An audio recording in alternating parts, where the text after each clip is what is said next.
right? So, Yes. hi, Mila. Wow. Hi, friend. And hi. I was just telling Lloyd about how, like, you got to live life, right? Like, we're stuck in a booth all day long or behind the camera, whatever you're doing, teaching, coaching. We got to live life. And so I put myself out there recently in my neighborhood. Another mom put together the Hot Moms Walking Club, but it's like hot, meaning like we're like hot sweating because it's, Yeah, yeah. yeah, in Florida.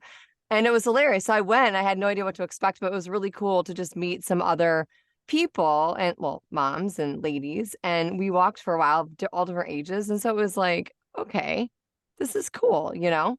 This is That's like, great.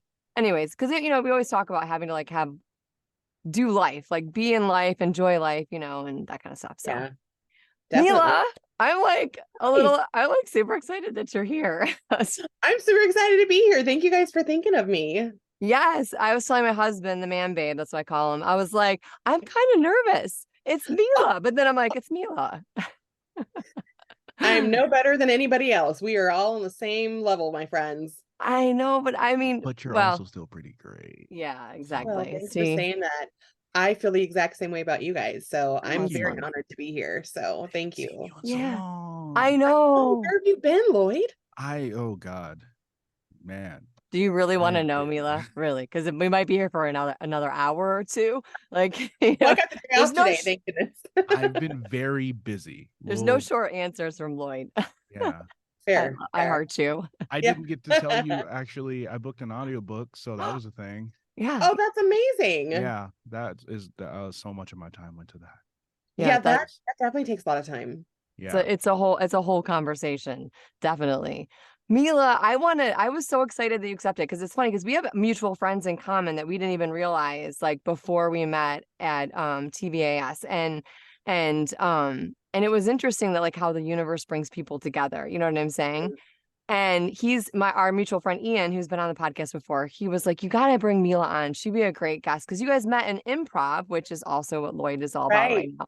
So tell us a little bit about like you and how you got started. And I want to know more about Mila because I know Okay. you as a coach and as like a fellow like voiceover person, but you know, I have so many questions, you know, because I read your bio and you knew you wanted to do this since you were like a little girl. I did. I did. Yeah. I honestly, I came out of the womb as an entertainer. With the And microphone. yeah. Well, honestly, when I first, started realizing what I wanted to do when I was real little, I was like, I want to be an actress. I've always wanted to be an actress. And I would sing and dance around the house and just, I was always that free spirit, just, doing my own thing. And, I have, two older half siblings and then an older brother.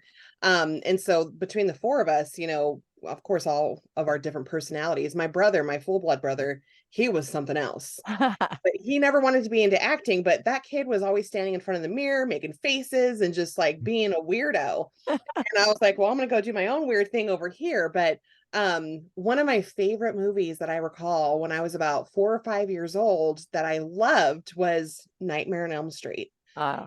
And from that point on, I was like, I want to be a scream queen. So it That's was so like that funny. right then when it all like ignited. And growing up, I tried, to tell my father that I really wanted to get into certain things, like get me into dance, get me into, gymnastics, ice skating, anything creative. And he was so focused on putting my brothers into baseball. He's like, well, let's put you in t-ball. And I was like, what? Yeah. Need to do with this? So they put me in t-ball and I quit halfway through because I was like, I had zero interest in this. But he was so focused on spending time at the ball field with the boys that, I wanted to do something. He's like, oh, I'll just go throw you in a different, ball game. And I'm like, Yeah. no, no, no. So I ended up quitting. And then I found myself just playing with a couple of friends at the park while the boys were playing baseball because I had zero interest in it. Yeah. And then shortly after this was when I was living in Germany. And shortly after, my dad was in the military. I was gonna say, are you a So military? yeah. You know, So yeah. I was born in Texas and then I wasn't even 2 years old when we moved to Germany. Yeah. So that's my first memories are of Germany. And then we moved to the States when my dad got stationed in Arizona. And again, I started hitting him up. I'm like, there's this dance class I just heard about and I really want to get into it. No, not right now, not right now. And I'm like, whatever. So then throughout time, in grade school, plays would pop up, and I would be like one of the first people to volunteer to be in it. And, give me the lead role, give me whatever. Like I want to act. So Cool. I got cast in a bunch of plays in grade school. And then, of course, junior high comes along. And I was just talking to my boyfriend about this morning. We were talking about foreign languages. Yeah. And he's like, oh, I should have picked up Spanish. And I said, I had an opportunity because when I was going to school in Arizona, they like one of the classes we were forced to take was Spanish. And Yeah. at the time, I was like, I wasn't really interested in it. But then I was enrolled in it because I had no choice. But then coincidentally, just after class had started, they offered a drama elective instead. And I was like, oh, and it was taught by one of my favorite teachers. And so I said, I have to drop Spanish and go into acting. That's just my jam. Yeah. So fortunately I did. One of my friends at the time and we were not quite the popular girls, if you will. And of course, I've always been like a meteor kid. Like I've never been super thin. Like I was just built big boned. Yeah. And so of course my friend and I ended up getting the lead roles That's cool. because we were good at what we were doing. Yeah. And then of course the other, the skinny bitches were all, oh, why are they getting roles? We're the pretty skinny bitches. And they're like, bitches, we got the talent. So there it is. I Anyway, love I it. I digress. love it. So we were just, did that. And so right around the time that I was doing this, my parents started going through a divorce. Oh, And then of course I felt like my dad never really supported my acting dream. He didn't think it would be like a tangible career. yeah. So he really didn't show up to a lot of my performances and this, that, and the other. So fast forward, go through high school. I do drama in high school. And after high school, I graduate. And then I ended up moving to California. My brother had passed away. And Oh, I'm so sorry. after he passed, I was like, I need out of here for a while. He and I were pretty close. And I was like, I'm just going to go. So afterward, I ended up, my grandmother lived in California and we would spend our summers there with her. That's And cool. she had done some roles like extra roles and things along those lines, a few movies here and there throughout time.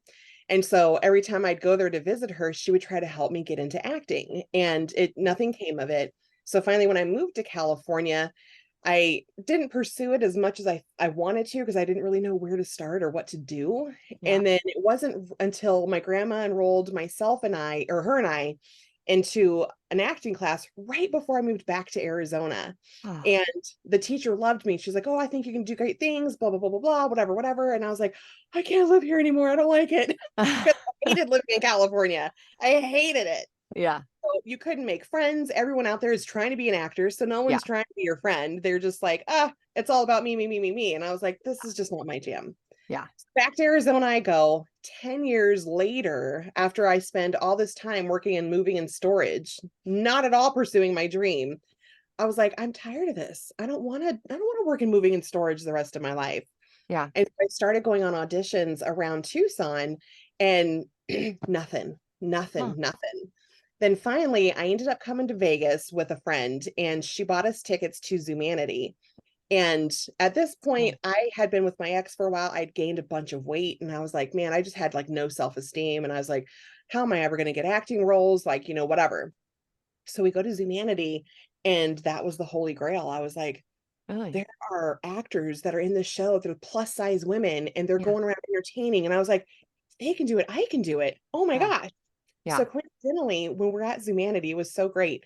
So my friend got us some pretty like close upfront seating. So there's these like French maids that are going around dressed, and they were the heavyset gals going around handing out chocolate dip strawberries to the guests and whatnot. And then the show, there was a husband and they were portraying a husband and wife. They were going around entertaining people as well. So I think it was the wife that had come over to me. And at the time I was wearing like this low cut, like, cute little bustier type of thing. And, the girls were there. What are you going to do? You might as well. Exactly. It's Vegas, right? Who cares? Right. Yeah. And so the wife comes over and she's like, oh my God, she's making a big deal out of it. And then she calls the husband to come over and he's like, ooh la la. Yeah. And he literally sticks his head in my cleavage and Oh. motorbikes me. And it was freaking hysterical. Everybody's laughing in the entire audience. And man. he pulls his head out of my cleavage and there's his eyebrows stuck. Oh. He Oh had my. penciled on eyebrows. It was so hysterical. And then at the Wow. very Into the show finally started. At the very end, I'm walking out and people started, oh my God, you did such a great job. That was so awesome. And I was like, this is meant to be. Yeah. I could do this here. And so that birthed my dream of moving to Vegas. That's And awesome. here I came to Vegas in August of 2012. Wow. And then as soon as I got here, I was like, all right, I'm here for a reason because nothing panned out in Tucson and it's just a podunk town anyway. There's nothing like great for acting. So I came here and then I ended up watching the movie Burlesque and I was like, I've got to find something burlesque around here. This is awesome. Yeah. So I found a burlesque studio. I started studying there and then I ended up taking a 4-week, no, it was a 12-week course, as a matter of fact. And I did my first burlesque performance, fell in love with burlesque, ended up becoming really involved with that studio, ended up coaching at that studio as well. Oh, you did? Oh, wow. I did. I would do bachelorette parties and stuff. Oh, that's so And fun. the studio also put on a monthly show. So I ended up on the production team, helped them out with that. Then they ended up doing a big festival. And then I was on the team for the festival. So it was this whole thing. I was like, this is awesome. And then I found a job in entertainment for this entertainment company here in Vegas, but unfortunately was short-lived because it just didn't pay enough Yeah. and didn't have benefits. And, it's kind of important to have benefits. Yeah. So was that a character? Was that like your character name? Like where you were like, you had like a certain character name? I feel like you had. Yeah. So in burlesque, I'm Spiderella. Okay. But That's when That's awesome. Yeah. And when you were on the stage though, were you like a kitty? Like I forgot what your stage name Oh yeah, was. that's a different show. Yeah. Oh, okay. Yeah. That one's coming up. Okay. So I ended up doing burlesque for a while and I ended up meeting this other gal in burlesque. And then she talked to, as a matter of fact, that's the next thing in line. So she talked to me. She's like, hey, I'm in this murder mystery dinner theater show and they're looking for a plant actor. And I said, sign me up. I absolutely want to try that out. So she's like, okay, great. So she's like, email the director and, whatever. So I emailed the director. He's like, great, be here on X, Y, and Z date, whatever, for rehearsals. And I was like, okay. And I'm like, wait, do I audition? Am I cast? Like, I'm so confused. He didn't clarify. Yeah. So I showed up on the date. I was cast. I didn't even audition. Awesome. And I was like, okay, well, it pays to know people, friends. Yeah. Yeah. Because I knew Emily, she referred me and he just cast me. So I ended up being cast as my actual burlesque character, Spiderella. Okay. What they do is they use your life story during the plots of the show. Okay. That way you have less to try to lie about, or act about when you're in, being presented amongst the audience. Right. So I ended up doing that for about a 4-month run. And then usually after 4 months, they kick you out and they just like bring on a new set of plant characters. But I loved being there so much. I was like, I don't want to leave. I just want to continue to stay here. Well, the wife, it's a husband and wife director. The wife loved me so much. She's like, well, I really want to like do social media within the show. That's a component that we offer that no other show does. And if you could be here one night, every night, because the show is 7 nights a week, she's like, you do social media. And I was like, oh, that'd be great. So I ended up becoming their social media maven. And then on top of just doing the social media during the show, I created their entire Instagram account and started, getting them followers and things like that with that. And so that was a whole thing. I did that for a couple years. But while I was there doing the show and like as the plant acting, I would always see, because at the end of the show, they would keep the plant actors inside the theater for people to say, goodbye to and whatever along the way out. But then the main characters would be out on the step and repeat just outside the theater. And I was like, I'm going to be out there one day. I'm going to be a main character and I'm going to be out there one day. And so I did social media for about 2 years. And then I kept asking the director, hey, if you ever need a backup, I'm your girl. Yeah. Because they had 3 gals that played the main hostess. They alternated nights. And so there was no room for a third or for a fourth. Right. Except Christmas time, the month of December, they get really booked and they ended up, having to like really just like double book shows. So I was like, hey, if you need anybody, I'm here. I'm here every night. I see the show. I hear it. I know the dialogue, everything. So the director, he just always told me no. He said, no. Because for him, in his ideal world, he likes tall, thin blondes. And that's what he wants to cast. Well, the wife, her and I got along so well that the 3rd time I asked, hey, if you need somebody, let me know. And at the time, I had also received a job offer to go back east and work for MGM. So I was like, all right, I got to figure out which one I'm going to do. Yeah. So I was like, I'm going to ask the show one more time. And if they tell me no, I'm heading back east to go work for MGM. So I talked to Jane. I said, hey, if you guys need someone, I really want to be a part of this, because one of the other main characters, the gals, she was trying to get out of show business. She'd been doing it like almost her whole life. And she had started working at MGM as a wedding planner. So Oh, she was wow. trying to like ease her way out, but I don't think she wanted to let go of it yet. But she kept calling out, calling out, calling out. And then that's when Jane was like, we need someone. She's like, you're on, it's yours. That's awesome. I was like, wait, are you serious? She's Yeah. like, you start training next week. And I was like, oh, holy crap, it's Yeah. happening. It's happening. So yeah, so I love obviously that. I go to MGM, and then she's like, you need to come up with a character name. You're going to start shadowing me, and you're going to shadow Emily. And she's like, I'm gonna, we're gonna put you in. And I said, okay, fantastic. And that's where Kitty Glitter was born. That's it. That's what it was. I was like, where's the kitty come in? That's where Kitty Glitter was born. And then I was the host as one of the mains of the show for just under 2 years. I got a good year and a half or so of it in before COVID hit. And COVID. then COVID hit and the shows all disappeared for a while, but they reopened shortly after, and I was still doing it for a while. But during my stint as Kitty, that's when I found voice acting. A friend of mine had told me about the voice actors studio, and I said, I've never really liked my voice, but I'm totally game to see what it's all about. I don't want to work for corporate America anymore, because at the time I quit MGM and I went over to Circus Circus. And I loved my boss at Circus Circus, because she was actually a friend of mine. And I loved working with her in that department, but it's not my dream job. And I mean, it's Circus Circus. I don't think any form of corporate is anybody's dream job. I don't think so either. Yeah. I really don't. I fully agree with you on that. So then I ended up seeking out voice acting. So I started my voice acting journey in May of 2019. I took the intro to VO, and then I did a 4-week course right afterward. You guys all know the drill on how that goes. And then at the time too, I was really focused I was considering moving back east still at the time. And I was like, well, maybe I'll just, get my demo and move back east by the end of the year. Maybe that's what's going to be in the cards. And so I was going to really work hard on trying to get my demo by the end of the year. But Melissa and I, of course, we clicked immediately. And she was like, well, actually, I kind of need someone, to help out with the studio stuff. And she's like, so if you want, maybe I can have you help me out with a few things. And I said, okay, yeah, that'd be great.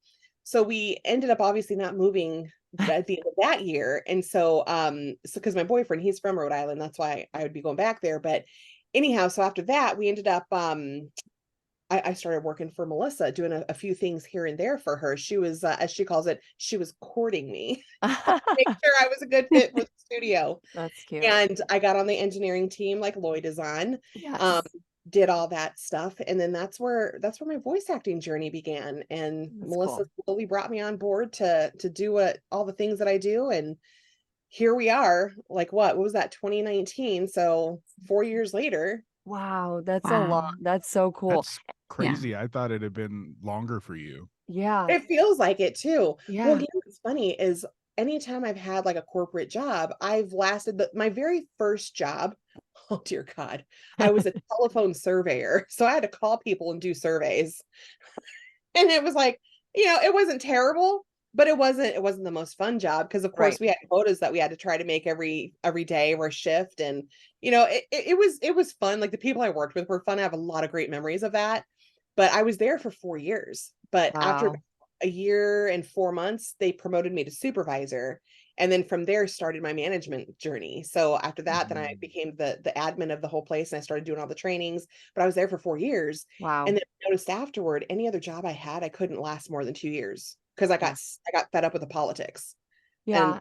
And the BS that comes with office bullcrap. And I was like, And so now I just realized, like, oh, I'm coming up on 4 years at the voice actors studio. I really love it here. Yeah. And it's something to be said though, like everything that I put, like the string that kind of goes through all of your stories is that you were persistent. You never gave up. You kept going regardless of what was going on around you. And you always made the best and the most of everything that was given to you. And you always followed through and followed the energy and kept going. And I feel like my husband always says, you're not built for like office. Like when you're a creative, you're Yep. not really built. You feel like you're in a cage or a box. Ew. Like, yeah. Mm. And so if you can find your way, you know, to make both worlds mesh like you did, you know, that's like the best opportunity to have. So that's Yeah, so I cool. agree. Burlesque, I mean, like, I really honestly, I feel like it doesn't matter what kind of body type you have. Like, you know, it's all about confidence, inner Yes. beauty, outer beauty, curves, you know, everything. Like and it's really confidence, right? And like I met 100%. another burlesque gal at the taco party, and I was just like, I don't think I could ever do that. Like, I don't think, because you know, like it's such a cool thing. And you did improv. Yes. You missed improv. Like, where's the improv fit into all that? Honestly, I'll be honest, I've never taken real improv classes before. No. For me, it just comes naturally. Like I have been such a shit talker ever since I was born. It's like I people love come to it. me, like, you know, and they start talking some smack and I give it right back to them. And it's always been a part of who I am. And Yeah. also I feel like too, like, not to dive in too much into like some like, you know, sad stuff, but I didn't have the best childhood growing up. Like it wasn't horrible, but it wasn't the best either. I was mentally like told my entire life that I was fat.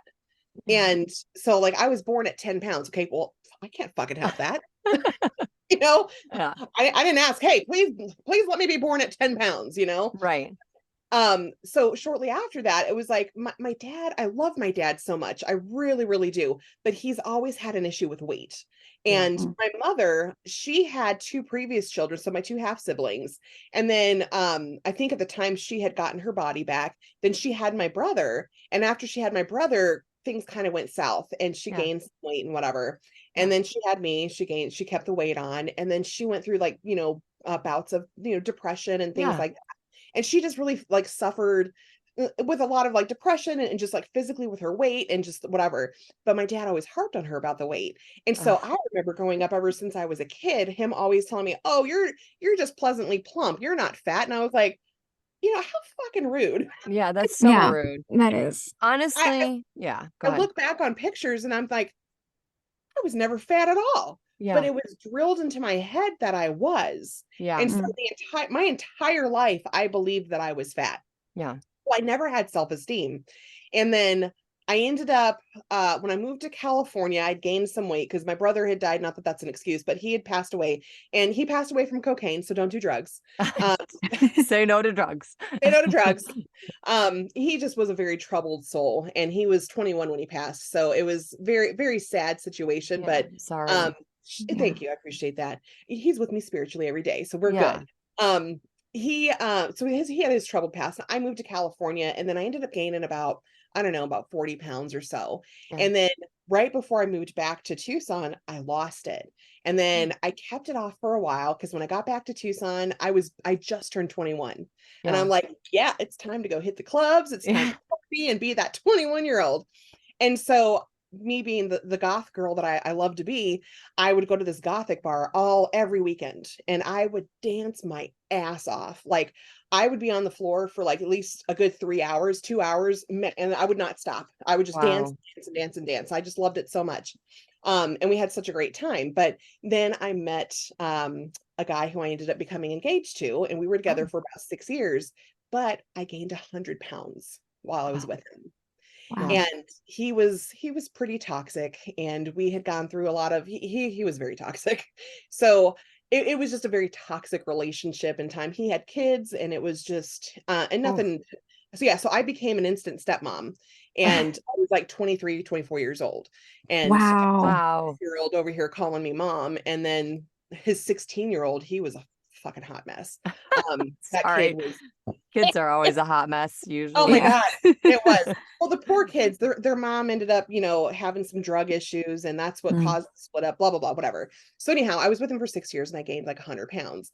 Well, then toward the end of that 6 years, I was like, I started to go to the gym and I started wearing clothes again that made me feel, you know, pretty. Yeah. And he's like, "You're cheating on me." And I was like, with who? Yeah, right. I was like, I The barely like gym? myself. Like, Yeah. Yeah. going to get someone else involved with me. So then one day he says, "Well, you going to the gym is like me going to the strip club." And I was like, Oh my God. "What?" Oh my Not God. even Like I comparison. said, No. toxic. And I said, if you So- would go to the gym with me, you would see that I'm in the cinema room where it's dark and I'm in the very back where no one can see me. You Right. know, Yeah. so I had this horrible, horrible self-esteem, this just horrible self-image. And then when I found burlesque, I was gonna I say, don't know what happened, but I'll tell you what, I was the heaviest I ever was in my life, and I was on stage taking my clothes off. And I was like, why? What? Why? It gives you that confidence. It makes you feel beautiful and it just makes you feel alive. And you're like, I've got curves. yeah, And you know what? There's nothing wrong with them. What's No. on my body takes away from how I am as a human being. yeah, Like I Yeah. treat people the way that I want to be treated, and I try to give everybody utmost respect. That should be all that matters. yes, Mm. I What I look like 100%, physically has nothing at Definitely. all to do with anything else. 100%, But burlesque 100%. does. That is amazing. I love it. I love it. And on your first show, your first burlesque show, were you nervous? Oh my God, was I so nervous. So what happens in burlesque is you've got to like create a routine. You have to pick a song, Mhm. and then you have to make your outfit and choreograph your whole routine. And none of that's easy. So Right. I picked my favorite Gothic songs, which was probably a terrible idea because it's great to dance to when I'm on the Gothic floor, but it's not easy to dance to burlesque. And Yeah, so anyhow, I did it anyway. But we also have to do dress rehearsals because you have to make sure that things are coming off the way that they're supposed to. You need full costume, do a dress rehearsal to make sure that things are going to go according to plan. Well, I missed a couple of spots and I had a cute little like spider hat, go figure. And it like wrapped around my chin, but I wore these earrings and the strap got stuck to it. And I had, I was like, oh, because I didn't wear the earrings when I wore the hat. So, dress rehearsal, full dress rehearsal. But yeah, I was so nervous because there was also people in the audience, not only that I knew, but I had friends from my job at the time that they came to support me. oh, And that's then cool. my half sister, she had come out to support me as well. And I was just, oh my gosh, I was so nervous. But I did it. And you know what? Honestly, every time that I get on stage to do burlesque, doesn't matter how long I've done it, I still get very nervous. Really? That's Yeah. interesting because I see you as just like this really confident person, which it Yeah, just me makes too. and it's it's funny because a lot of us like deal with confidence issues, and everybody has something that they have to work through. And it sounds to me like you found whatever cord was holding you back and you cut that fucker right off and just moved right on. Honestly, and that's awesome. And then you're free to, just enjoy the life that you wanted to live, that you were always being held back Yeah. from having, It was and honestly, like some of us that don't have the curves, we wish we did, by the way, because curves are beautiful and, They are. I appreciate that. Yeah, you know what? It's is as I've gotten older now, and ever since burlesque, I have so much more confidence now. I still deal with some body issues here and there don't we because all? yeah, I think everybody is absolutely. But I fluctuate. My weight goes up, it goes down, it goes up, it goes down. But Me since too. May of this year, I just had a switch flip in my head to where I'm like, I'm done with the fight. I'm done Yes. being unhealthy because I actually got really bad. I got to the heaviest I ever was back by in May. I was like, it was so bad that I was like, I couldn't stand up straight without my back hurting, my lower back just being on fire. Oh, Or Yeah. even taking my garbage pails to the end of the driveway was a massive chore. I was like, oh my God, I'm in so much pain. I said, this is not the way to live. This is not healthy. So Right. to get your shit together. So a switch flipped in my head. And ever since then, I've lost 40 pounds and Yeah. I'm just like For eating you. healthier. I'm making decisions. So much like my lifestyle's completely changed. Yeah. And I exercise every day, which before I fucking hated it. Yeah. I was like, I don't want to go on the stupid treadmill or the electric. I don't want to go to the gym. But now I'm like, let's go to the gym. Let's work out. Let's get on the That's treadmill. awesome. Yeah. So, but yeah, you said it, freedom. It's the freedom. Yeah. I followed your health journey too, because you have like, you've been tracking it, I think, on social media. And that's just one thing. It's like, you just have to decide, like to me, it's like healthy isn't skinny, right? Correct. Healthy is healthy in your body for the type of Yes. body that you have, how you eat, how you Yep. move your body. You need to move your body now so you can move your body later. And if you can't move your body now, then you need to do the things, the changes that you need to make now. Yeah. But that doesn't mean that everybody has to be skinny. You just have to be Nope. healthy. And I fluctuate too. I've always fluctuated with weight as well. And it's a struggle, but I think like nowadays people are identifying with the fact that like, I grew up with like Twiggy, like the teeny tiny little like Yeah. gorgeous models on the magazines, the teen Yep. magazines. And like, I mean, yes, they're beautiful, but there's other beautiful. There's other 100%. types of beautiful out there. So, anyways, Gabby, Yeah. what were you gonna say? I I was just interrupted you. gonna, sorry, I was gonna ask Mila, for those that out there might be listening that might be in a toxic relationship, Oh, yeah. how did you get out? It was not easy because I feel like for me, I was so used to people leaving my life that I didn't have to worry about breaking up with people or leaving theirs. Because, going through the divorce and all the crap that I had to deal with that. And just, I lost a lot of family throughout that situation. As a matter of fact, my whole family situation is just very toxic. So it's gotten to the point where it's me and my dad, and we are closer now than we've ever have been before. And I have like developed, conversations with him to where, because I couldn't stand up to him before. And now as an adult, again, with confidence, I'm like, Yeah. all right, you're pissing me off and this is what's happening. You're Yeah. not going to talk to me like that, whatever. Yeah. But we Here's have my such a boundary. yeah, exactly. But we have such a great level of respect now. But I was so used to just constantly just people leaving me and not, having to worry about it. So it wasn't Interesting. easy for me to break up with him. But what I knew is that I didn't like the way I was being treated. He was very codependent. He was very controlling. Like I couldn't have friends outside of him. He couldn't stand to have time on his own, like even just to be with his daughter. I was like, why is it that when I go make time with my friends that you can't just hang out with your kid? Like, Yeah. go spend time with your kid. Yeah. But he would always have to invite his best friend over. There was this one night, my grandmother and my half sister and I were going to go to the casino in Tucson, and he wasn't thrilled about it. But I'm like, I'm with family. What's the Yeah. big deal here?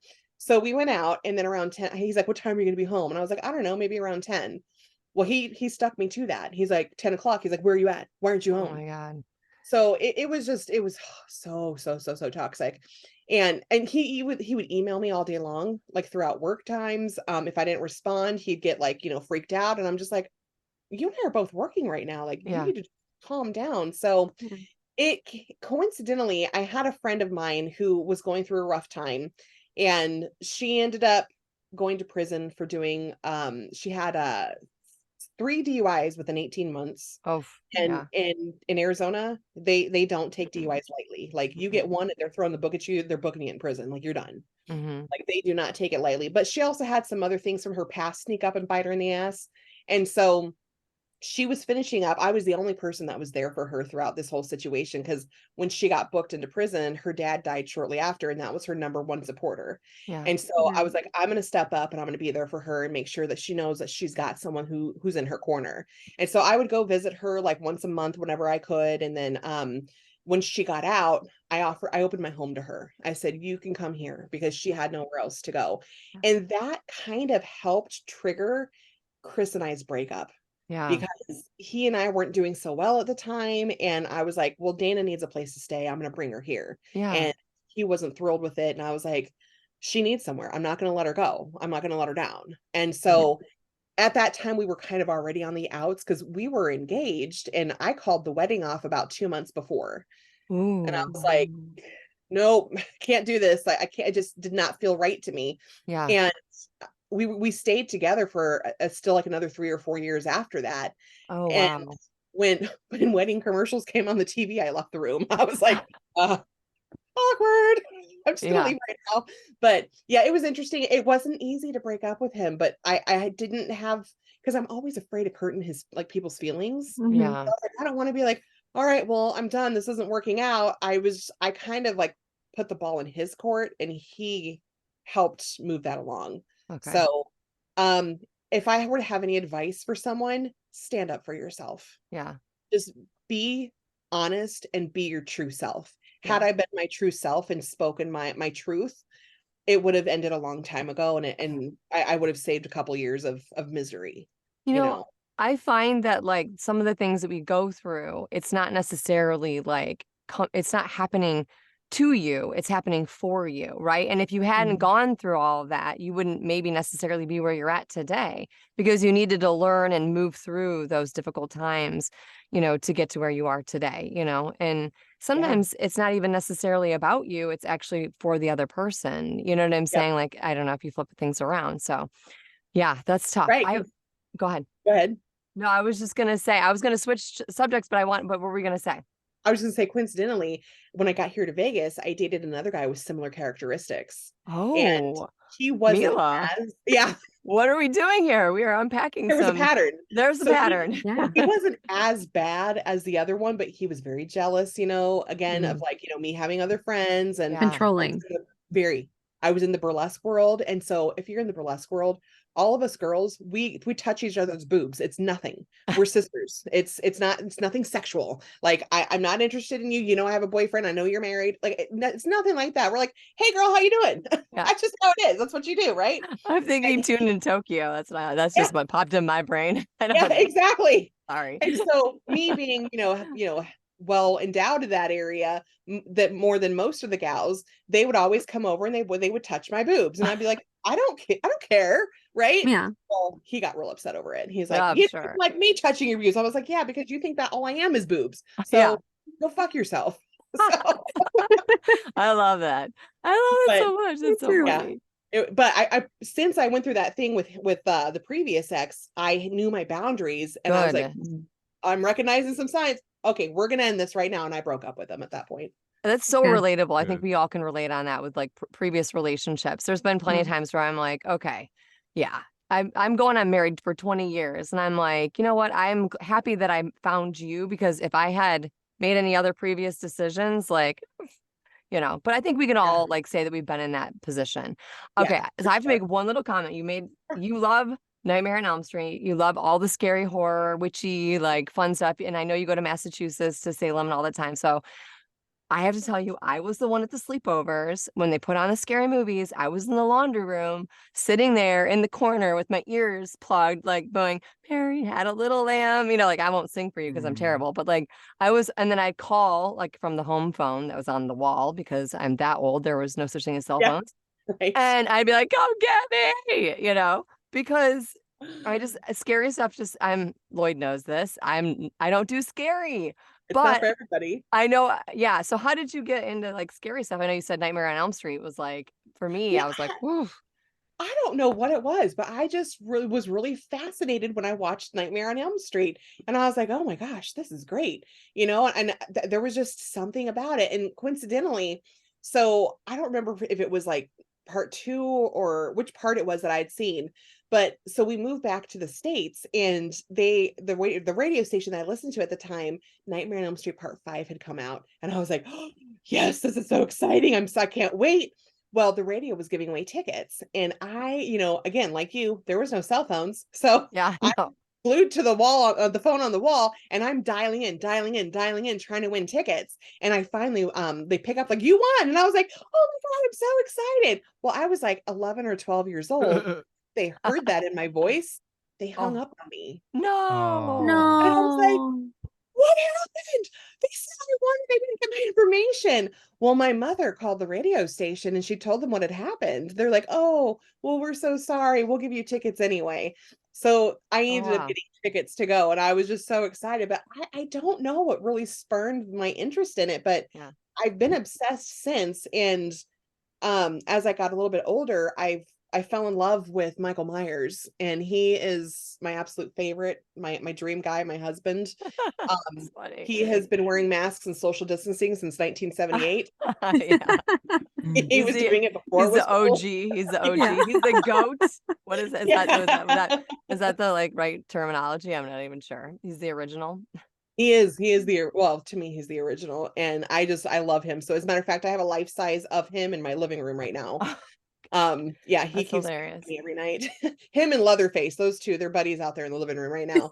But yeah, That's I amazing. don't know what it was. I've loved how, what I think a lot of it was new. Now that I'm thinking about it, growing up also, when we were in Germany, my dad wasn't a big fan of Halloween, and I he love didn't really Halloween. like to celebrate it. And I was like, I love it. And so also, religion was really shoved down my throat growing up, and I was forced to go to church every Sunday. And then when the divorce happened and I went to go live with my mother, I didn't have to go to church every Sunday. I started becoming and realizing who I was as a person. Yeah. And that's where I fell into Wicca and paganism. And I was Yeah. like, oh, I identify with this. This is so much more me. And then I fell into the Gothic scene and I was like, oh yeah, this is so me. So my great uncle, he and I met for the first time at my grandmother's funeral. And this was like years ago. He was so awesome. But he's like, oh, it's just a phase. It's just a phase this Gothic phase you're going through. So I ended up going out to Florida because he lived in Fort Lauderdale. Okay. So I went out there to go see him in like early 2000s, like 2003-ish, 4-ish. And I was like, and mind you, he's my great uncle. So he's my mother's uncle. So he's quite a bit older. And so we went over hanging out and stuff. And I was like, oh, I want to go to this Gothic club. And he's like, I'll take you. And I was like, really? He went to the Gothic club and partied till 4 a.m. with me. Oh, that's cool. We got matching vampire bat tattoos. He'd never had a tattoo his entire life, and he was in the service. And I was like, this is a great thing. He's like, oh, it's just a phase. And I'm like, if you could see me now, because he since passed. But I was like, it's not a phase, Frank. It's not a phase. It's not a phase. But I love it. A lot of it was like my dad being like, oh, you shouldn't do this and don't be into that type of stuff. It was more like maybe me rebelling, but I really found myself in these areas. Yes. I love Halloween too. Cool. I absolutely, what other day can you get dressed up in whatever the fuck you want to wear? And you can eat as much candy as you want and no one's going to say anything to you.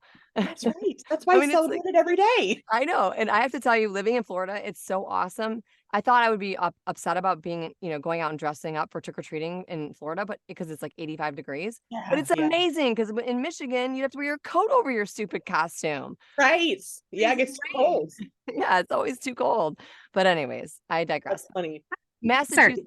Oh, sorry. No, go ahead, Gabby. You can go ahead. No, I was just gonna ask. So, since you're so much into Gothic and all this, Halloween and stuff like that, do you get booked for a lot of that?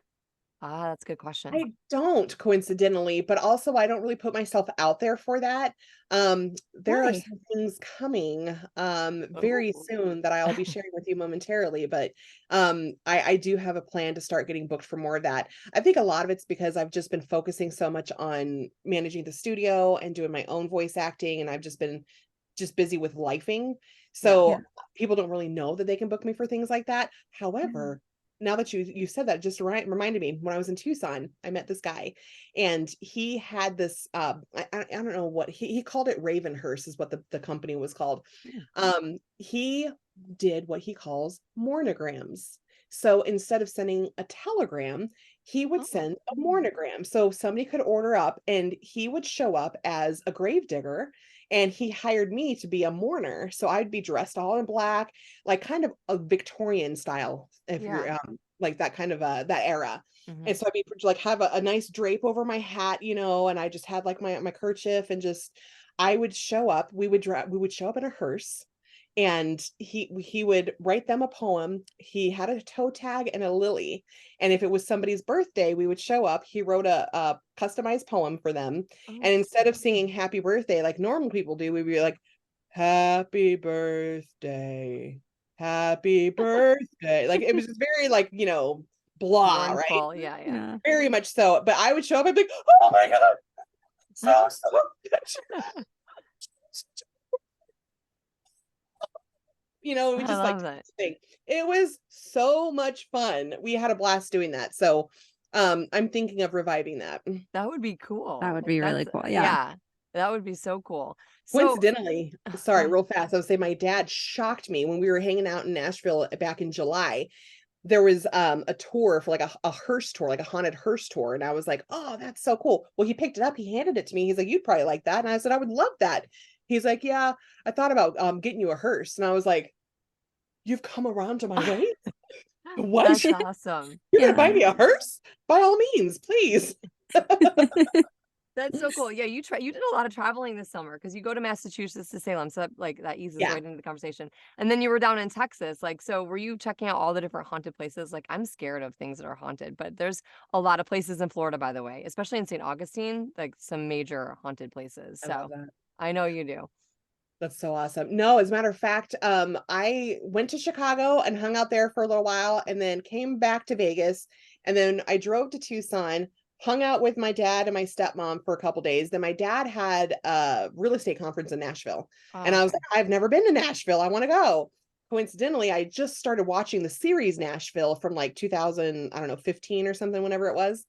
And I enjoyed watching the series, and there's a couple places that were in Nashville. I was like, oh, I'd love to check that out. So the opportunity arose, and I was like, cool. oh my gosh, let's go. Well, I hadn't been on any kind of vacation with my dad since I was like in junior high. Like, Wow. we've never spent time like that together since I was just, in my teen years. So we went to Nashville and hung out there for about a week, and we bonded even more than we were already, which was really awesome. And then I came back to Tucson, drove back to Vegas, and then I went to Rhode Island for 3 weeks. Oh, okay. I thought for some reason I thought it was Texas, but it was Tennessee. It was Nashville. That's so cool. Tennessee. But we went to the Lizzie Borden house, which was really cool. Yes, I saw that. That's I guess like when we went to we took the boys to like one of the parks here, and we went to like a horror show, and I was like, I can't do it. I'm not doing it. But I went, and it was like actually like a really cool thing, because like a lot of the stuff that they do for horror movies and films and stuff like that, it's like neat how they make it happen. You know what It I'm is. saying? Even the old school stuff, So anyways, That's I'm what's not a cool. And I think that's what always fascinated me too. Like being like the actor, you've Yeah. got people right there filming you. You're safe. Like Yeah. you're acting scared, but you're totally safe. People are right there, That's so but funny. I love it so much. I know. I actually am like doing a little bit of on camera stuff, and like when something comes up and they're like, it's a horror film, I'm like, skip. Yeah. They're like, you need to be okay with fake blood. I'm like, skip. Come on, drown me in it. Every That's so time funny. Jaws talks about being afraid of horror stuff, I always just think about the first audio drama she was ever in Right? that she didn't It was listen to. horror, and she didn't listen to it. Oh, She that's was hysterical. Another conversation for another time. And we all listened to it, and we I were listened like, to it's the not that whole bad. thing. Yeah. It's I could understand why Jaws wouldn't listen to it.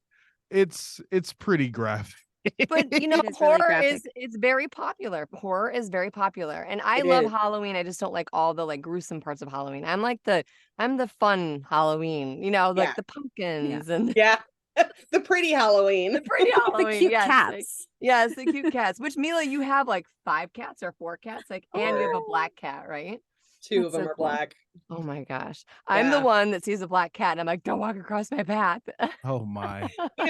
It sucks. Black cats get such a bad rap because I they're know. less adopted. But you know what? Out of all the black cats that I've had, because I've had several, they have been my best friends out of all of them. Like their personalities are just very unique, and they're sweet, and they're very, very underrated. So I have to tell you a fun story since you're a cat lover. I'm a dog lover, which I know you have dogs as well. You have lots of fur babies. But we had a neighbor move in across the street, and her daughter had passed away, and she ended up taking on her animals, and she had a cat, and the cat would go on walks with her. Yeah. And she would talk to the cat, and it was like that's not a cat. That is a human and a They cat. do. They act like that. It was like literally, it was like the craziest thing. I'm like, yeah. And then one time the cat was sitting at the end of the driveway, and it like looked at me, and I was like, what are you looking at? Like it was like a person. It was really funny. Anyways. Yeah, Okay. So I know like you're totally into commercial. Let's talk about VO a little bit. You're into commercial. I know you do a lot of telephony. I love the fact that in your coaching, you're very upfront about the fact that like when you coach us, 1, I love your tongue twisters. 2, also on the partner read stuff, because you're great at that with your improv stuff. But I love how you talk about organic marketing and how like some of your best clients are your local clients and the people that you go out and get. Yep. And I know that you do commercial and telephony and IVR, but like you also talked a little bit about political, right? Because I know Gabby was asking about Halloween, which is not Halloween. Political is, I mean, so No. it's like opposite ends of things. So like tell us a little bit about like some of the genres that you're into and like how you sort of like got into those, Yeah. So when I first started VO, I thought, commercial, of course, right? That was the first genre that I had figured. But commercial, it's so hard to get into and like get really good jobs unless you've got like an agent or you're on a roster that's sending out really good stuff, because the casting sites, they're great, but they're not always full of like the best paid type of commercials. And a lot of the usage, sometimes I'm like, that's what you're paying for that usage. Yeah. But I mean, it's great that we still align with opportunities like that, but it's not the best. So coincidentally, I found myself, throughout the journey, finding out that I really like e-learning and telephony. So I get booked more for those 2 genres than I do for commercial. But then I thought, what's a really good way to maximize my voice acting? Because a lot of it, especially since COVID, right? Everybody jumped into voice acting. There's still a lot of fodder out there that we're having to weed through because there's so many people that didn't do the training or they don't have the proper skills and the talent to back it up, but they're still there and they're still like, soaking up some of our opportunity or like at least throwing their hats in the ring. So I was like, well, what's another genre that, maybe I could have a good chance at making, some headway in? And that's when political came up. I never had followed politics or got into any of it up until the last few years. And then I was like, well, that's really kind of an untapped market. Yeah. And I feel like I really want to just jump in there and see what it's like. So I did some training and I actually really like it. It's a completely opposite of commercial, completely different tone. It's just everything could not be more different than it is. It is just, and that's what I like about it too, is the massive difference. And it's just another challenge, right? So trying to make sure that you're getting the correct read in, and you have to like, emphasize specific words in political that you wouldn't in commercial and vice versa. Interesting. So it's been very interesting. I just cut my demo. So yes, it should be hopefully in the next few weeks or so. It'll be ready, but I'm super excited. And here's my thing too, friends. I'm all about where's the green at? Because I think a lot of us right now are suffering with life and just how expensive it has gotten. So I don't care who you are, where you're at in the country, or I don't care what side of the fence you're on, we're all struggling right now. And as far as I'm concerned, green is money and I'm going to go wherever I can find it. So I was like, if that's like an untapped market and there's like some potential to make some money in it.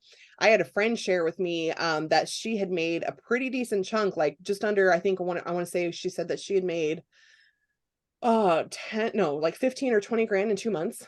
Wow. And I was like, oh, that's possible. Yeah. Okay. Right. And she's like, well, I'm gonna tell you, it was hard work. It was back to back. It was a whole bunch of tiny little jobs, but it added up. Yeah. And I said, okay, well, that is the kind of opportunity I would love to align with. So me too. that's where political's coming into. But you're right too. I think a lot of us really need to just make sure people know we exist. And that's how I find my telephony clients and my local clients, because no matter where I go, if it's a new place, I'm gonna find a way casually to let them know I'm a voice actor. Yeah. I don't do it in a salesy way. I don't do it like, in an overbearing type of way. I'm just very casual about it. And I always have a business card, and I'm rebranding right now. And I'm so excited. That's so cool. I saw that. But yeah, it's, that's another thing, is just making sure people know you exist. So important. So important. Yeah. And it's hard to get out there and market yourself, and but you just have to do it, however you choose to do it, you just have to focus on it. And it's not our favorite part, right? We're creatives. We want to do the creative stuff, not the business stuff, but the business stuff is goes with it. Yeah, it does go with it, unfortunately. Okay, I did notice that you said you have a spider. Like, do you have an actual tarantula? Like, literally? I did. As a matter you of did? fact. Oh, shoot. Yeah, she passed in 2020. Oh, So I'm sorry. thank you. I got her as part of a Halloween costume because I was like, I'm gonna be the spider queen and I'm gonna show up with a spider. And so I went and got a spider from like Petco or PetSmart, and got her like a little cage and whatnot. And I had this whole spider. I had the spider tiara, and I was like, I'm gonna be the spider queen. So I got her. I named her Willow, and I was told she would only live about 5 years. She's what we call a Chilean rose hair. That's her breed. She was very beautiful, very docile. I could let her. She could just crawl. She would just be like nice and gentle and just hang. I know everyone's like, oh, spiders. But she was so sweet. She was almost 15 when she passed. Oh my God. Yeah. Wow. Yeah. So definitely she lived an amazing life with you. She did. And so I had a friend here in Vegas who actually does taxidermy, and I had her preserve her. So she's set beautifully. And she's hanging on my wall in my bedroom. So oh my God, that's crazy. Yeah. I love that. At one point I had about 5 of them. Oh, really? Wow. Yeah. Oh my gosh. Fun fact about Milla. How many spiders did she have?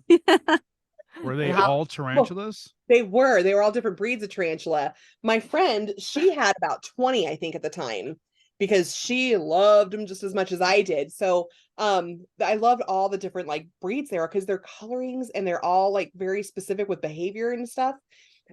There's one called a cobalt blue, and you don't fuck with these guys. Like Really? they will come after you while you're sleeping. Like these, they are, yeah. And I was like, I have to have one. Did you Of get course. One. This is Oh the my crazy, God. most bizarre story. I got this cobalt blue tarantula. I was scared shitless to feed it because they're gonna eat they're you. aggressive. They are aggressive. They will come at you. So I would just open the tank, throw the crickets in there, and close the tank. This is not one that you handle. It's not one that you like let out and crawl on you because it will bite you. No, it's just not like that. So I throw crickets in there, and after like I don't know a few weeks or so, I was like, all right, maybe he's like hiding, or maybe he's molting because I couldn't see him. So I thought maybe he burrowed. Never came back out. Where Never did he ever go? came back out. Where So my was friend he? that had the 20 tarantulas, she came over and I was like, see if you can find him because I can. She's like, I don't see him in there. I said, there's no way he got out. I said, because the cage is locked. Like there's no way. And I'm sure I would have seen a corpse if my cats would have gotten him, right? Or my cats probably would have gotten hurt. Yeah. And so I was like, I don't see him. So the day I left Arizona, I took the tank outside into the backyard and I emptied it. No sign. No, I don't know what happened to the spider. You don't know where it went? No idea. It never No showed idea. back up? Oh my I was God. like, I've did never it spontaneously combust? Did it just like disappear into thin air? I have no idea. To this day, it's still a mystery. Oh my God, it's Oh my someplace in God. your I don't house like that. now. Have you seen the movie Arachnophobia from like Yes. No, that's absolutely not. With John there's Candy. it's an old when did that movie come out, like the 70s or 80s or something? The Yeah, I 80s. think so. Yeah. Yeah, No. Jaws, that movie, you would hate that movie. Oh, you would Yeah, absolutely hate it. And So I just think about like with the scene like at the very end where there's like the one in the basement or whatever and he sets it on fire yes. and nah. So there was this one time my sister, she lived out in Tucson, but it was like kind of like out in like the in the mountainy area. And it's like it's far away. It's very deserty, right? So there's not like a lot of like any commercial building. It's just residential, but it's like land. Yeah. So she's got, it's like a half an acre or so of land that she was on. Right. So there's always like bugs and spiders, scorpions, critters, the whole 9 yards are out there. So one day I ended up living with her shortly after I graduated high school. And I'm in the shower and I'm taking a shower. I felt something jump on my face. It was a spider. I Oh would my just God. I screamed because I was like, oh my God. I didn't know what it was. And then I was like, oh, and then he went down the drain and then I felt bad. Oh no, yeah, no thank you. I'm good with the spiders. I would No way. spontaneously combust. Yes. I just The closest I've ever had to Oh. critters is a giant snake that went right across our front door when we first moved down to Florida. And I had turned around to come get something and sent my middle out to bring it out to me. And he's like, "Ah," and like threw whatever it was up. And I Yeah. was like rolling the window up because, I don't know. And it was not a water moccasin, but it presented like it was a water moccasin. It was actually like Okay. a rat snake because we have like palm rats here. So they eat the palm rats. Anyways, apparently it's a good snake, but I'm like, I'm good with the good snakes and all that good stuff. And I did come close to an alligator I would walking say down you the haven't, street. yeah. I saw that. In my backyard too. There's just a giant gator in my backyard. And one of my girls, my fur babe, was barking. And I'm like, what's she barking at? And it was a giant. We have a fence, obviously, but Thank they God. can climb fences. Yeah. Like, yeah. I've seen them. So- It's insane. I couldn't Yeah. believe that you had an alligator in a residential neighborhood. Oh yeah. There was one walking down the street, like a baby one that I shared on social media. Anyways. Milla, I have a fun question for you guys because I feel Okay. like we're winding down our time and I'm just so happy that you're here and like sharing like all the Thank you fun so stuff. much. Yeah. So it's called the hot seat. And I just pulled a random card and then Gabby's gonna end us. She's gonna have the final question. What would you do with your life if money wasn't a problem? Oh God, travel. Yeah, Travel. yeah. I really want to go back to Europe where I grew up. As a matter of fact, I'm actually planning a trip for my birthday next year to go to Paris and London. nice. That's so And cool. yeah, I really, there's so many beautiful places on this planet that I've seen pictures of and I've seen Yeah. video of, and I'm like, I want to experience it. on YouTube that you can go on those channels where they just have like just this long video of like winding through streets and places. Yeah. I would buy an island and have my own beach. Oh, I love that idea. I could totally see you doing You that. can come. You can come visit. I'm down for that. I'll meet you in what would Paris. do? Mila, have you ever been to Paris? No. So when we lived in Germany, we drove through France, but that was the extent of it. And I was so little anyway, but Yeah. no, we went all over Europe except for Paris and London. Oh, makes And sense why you so- want to go. I was like, well, let's Well, see. when you So I've go, yeah. make sure you go to the catacombs. Oh yes, I want to do that so bad. That would be absolutely amazing. Jaws probably would not want to ever do No, that. are there No. spiders? Probably. Probably, but it's a There- whole bunch of human bones Yeah, Okay, it's a yeah, whole I'm- bunch of human bones lined up. I'm good. Yeah, I'm good. I would love. They don't know how many. Bucket list. Oh, No, they don't know how many. It's insane. I remember I went there like this far away from your face. Oh my God, I love that. Yeah. Oh my gosh, Lloyd? that's incredible. Lloyd, what would you do if money wasn't an option? Yeah, I'm good. We'll move on with the bones. Ooh, if money wasn't an issue, well, see, You have 10 seconds to answer. You don't that's get the 5 problem. minutes. That's the problem. What's it? Okay, I'm read the teasing. question. I'm teasing. No. It's Okay. because I have And always. improv. What is read the question as it's read on the card one more time? What would I be doing with my life if money wasn't a problem? But what would you be doing with your life if money wasn't a problem? What would you want to do? I don't know, just finding new experiences and Okay. playing lots of video games. And I would fair in enough. voice acting, like I'd still be voice acting if I didn't need the money. Yeah. So Yes. yeah. Gabby. Gabby, what Yeah. would you do? I mean, I would still be voice acting, but I think I do a lot more charity work. Oh, I love that. Yeah. See that. Yeah. I totally want to build animal sanctuaries all over the world. Yes. Yes. Ooh, I take it back. No I kill take shelters. it back. Yeah. If money were not an issue, I would solve our food infrastructure because we have more than enough money to feed the people on the planet, but we I don't have the agree. infrastructure. Yes. Yeah. Like world hunger That's could a have good one. ended.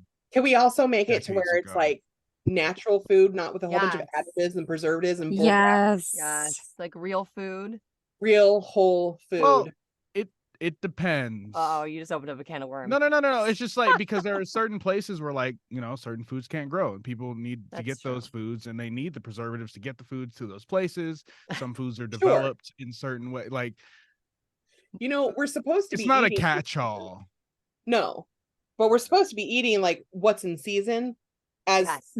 the year goes on. That's what our bodies are supposed to be doing, and I feel like that's what we should get back to. Yes. Yes. 100%. But Lloyd is the voice of reason, so that's not unreasonable, and I validate his thought process. I agree. And as women too, as we grow and mature and go through different hormonal phases, it is also very important that we eat with our hormones or eat Yep. for our hormones and exercise for our hormones. But we don't have to go down that rabbit hole either.